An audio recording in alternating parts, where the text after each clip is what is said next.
Hello बच्चों। तो चलिए इस प्रश्न को पढ़ते हैं। वर्गमूल x के सापेक्ष साइन इनवर्स 1-x/1 + x का अवकलन है। विकल्प ए 1/1 + x, विकल्प बी -2/1 + x, विकल्प सी 1/1 + x² और विकल्प डी इनमें से कोई नहीं। तो यहाँ पर देखो, वर्गमूल x के सापेक्ष हमें साइन इनवर्स 1-x/1 + x का अवकलन बताना है।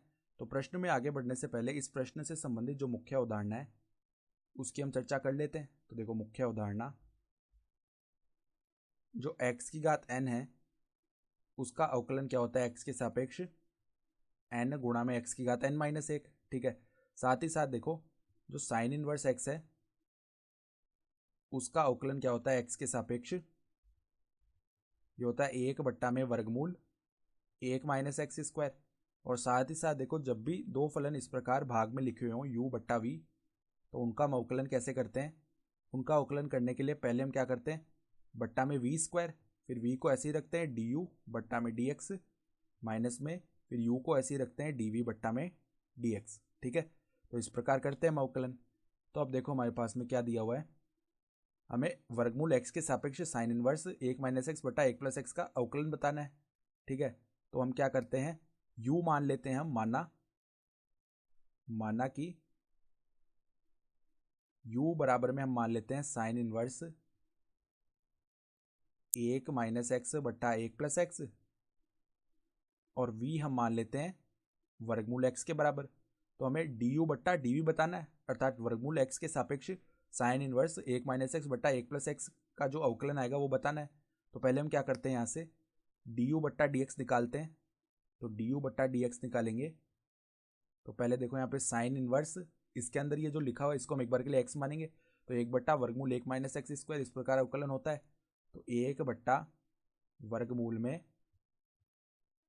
में देखो क्या बनेगा, 1-1 - x बट्टा में 1 + x, इसका हो जाएगा स्क्वायर।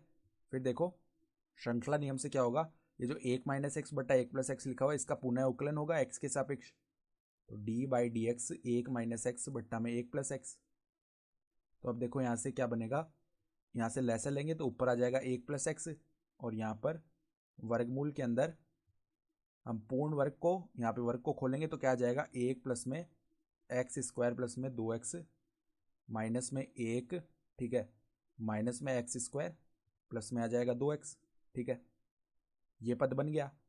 तो अब देखो, यहाँ से इसका हम अवकलन कैसे करेंगे, जो भाग वाला सूत्र होता है u/v वैसे करेंगे।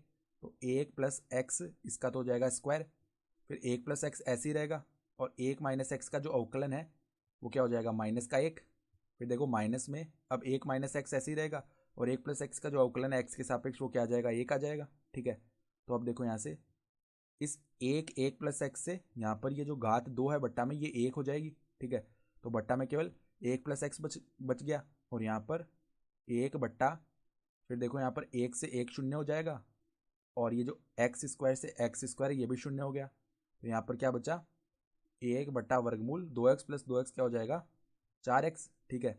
और यहाँ पर देखो क्या बचेगा, यहाँ पर -1 - x, फिर -1 प्लस में x, ये बच जाएगा, और बट्टा में 1 + x।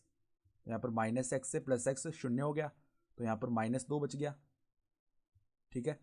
तो -2 बट्टा में यहाँ पर 2 वर्गमूल x गुणा में 1 + x। ठीक है। तो 2 से 2 भाग हो जाएगा, तो ये क्या बन गया, -1/वर्गमूल x गुणा में 1 + x। ठीक है। तो ये किसका मान आया हमारे पास में, du/dx का। इसको एक बार के लिए समीकरण 1 बोल देते हैं।